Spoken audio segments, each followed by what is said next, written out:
जय मसी। आशा गर्छु सबैजना आरामै हुनुहुन्छ। म के भन्न चाहन्छु, यो कोरोनाले चाहिँ धेरै कुराहरू सिकाएको थियो हामीलाई पनि है। धेरै कुराहरू सिकायो, किनकि कोरोना आइसकेपछि हामीलाई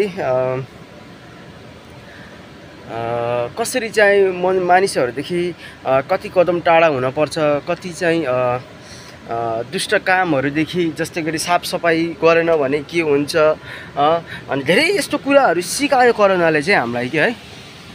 जस्तो गर्नै नपर्ने कामहरू पनि हामीले त्यतिखेर गरेका रहेछौँ र कोरोना आइसकेपछि हामीलाई चाहिँ यति कुराहरू सिकायो कि होइन। तर त्यतिखेर के भन्छ, पापदेखि टाढा हुन पनि सिकाएको थियो के है। कस्तो कस्तो कामहरू हामीले गरिरहेको थियौँ यसो हामीलाई पनि थाहा थिएन। तर कोरोना आएदेखि चाहिँ धेरै कुराहरूदेखि, तर मेन चाहिँ हामीले मानिसहरूसँग चाहिँ कसरी टाढा बनाएर चाहिँ कुरा गर्ने, काम गर्ने भन्ने कुराहरू पनि कोरोनाले सिकाएको थियो के है। अनि हामीले यो पनि हामीले बुझ्नुपर्छ कि रोमीको 6को 23 अध्यायमा चाहिँ यही भनिएको छ, पापदेखि चाहिँ होइन, पापको ज्याला मृत्यु हो भनेर पनि भनेको छ कि है। तर हामीले चाहिँ एउटा कुरा चाहिँ म अजिब लाग्छ कि है, अघि परमेश्वरको वचनले पनि त्यही भनेको छ। मैले पनि यो कुराहरू जब मैले पहिला पाप गरेँ, पहिला धेरै त्यस्तो पापहरू पनि गरेको थिएँ जो मैले गर्नै नपर्ने पापहरू पनि गरेको थिएँ, नसा पानीहरू यताउता है। अनि परमेश्वरको वचनले पनि त्यही भनेको छ। अहिले जब मलाई त्यस्तो कुराहरू महसुस लाग्छ कि मैले चाहिँ किन त्यस्तो कामहरू गरेँ, के कारणले गरेँ होइन, अहिले त्यो साह्रै मन दुख्छ क्या। त्यसैले जब परमेश्वरको वचन मेरो अगाडि आउँछ नि, अनि त्यतिखेर मेरो मनलाई चाहिँ यस्तो तरिकाले काट्छ कि होइन, ओहो नि प्रभु, तपाईँ त साँच्चीकै महान हुनुहुँदो रहेछ त। म त साँच्चीकै पापको ज्याला चाहिँ पापको भागीदारी रहेछु त, मलाई त थाहै थिएन।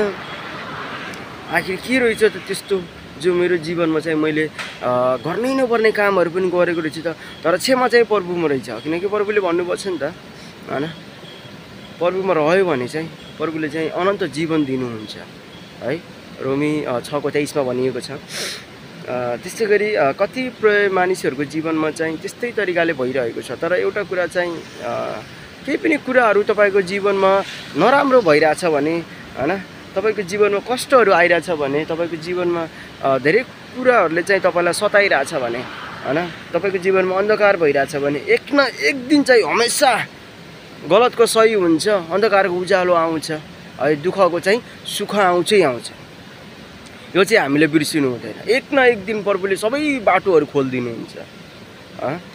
जहाँसुकै हो, जस्तोसुकै ठाउँमा होस् होइन। म पनि अहिले मलेसिया छु, मैले पनि भनेपछि प्रभु कहिलेसम्म म चाहिँ यहाँ आएर बस्नु, माथि स्वर्गतिर म हेर्दै भन्छु, म प्रभु कहिलेसम्म चाहिँ म यहाँ बस्नु, कहिलेसम्म चाहिँ म मेरो परिवारदेखि टाढा हुनु, कहिलेसम्म चाहिँ म आफ्नो जीवनमा चाहिँ ठक्कर खाइरहनु। प्रभु मलाई पनि त तपाईँको काम गर्नु छ, मलाई पनि त मेरो परिवारसँग बस्नु छ, मलाई पनि त अरूको परिवारहरू कति हाँसी खुसी बसेका हुन्छन्, मलाई पनि त आफ्नो परिवारसँग बस्नु छ, कहिलेसम्म मेरो पिता भनेर चाहिँ मैले प्रभुसँग भनिरहेको। तर छिट्टै चाहिँ प्रभुले मेरो उद्धार गर्नुहुन्छ भन्ने पूर्ण विश्वास छ। आमेन।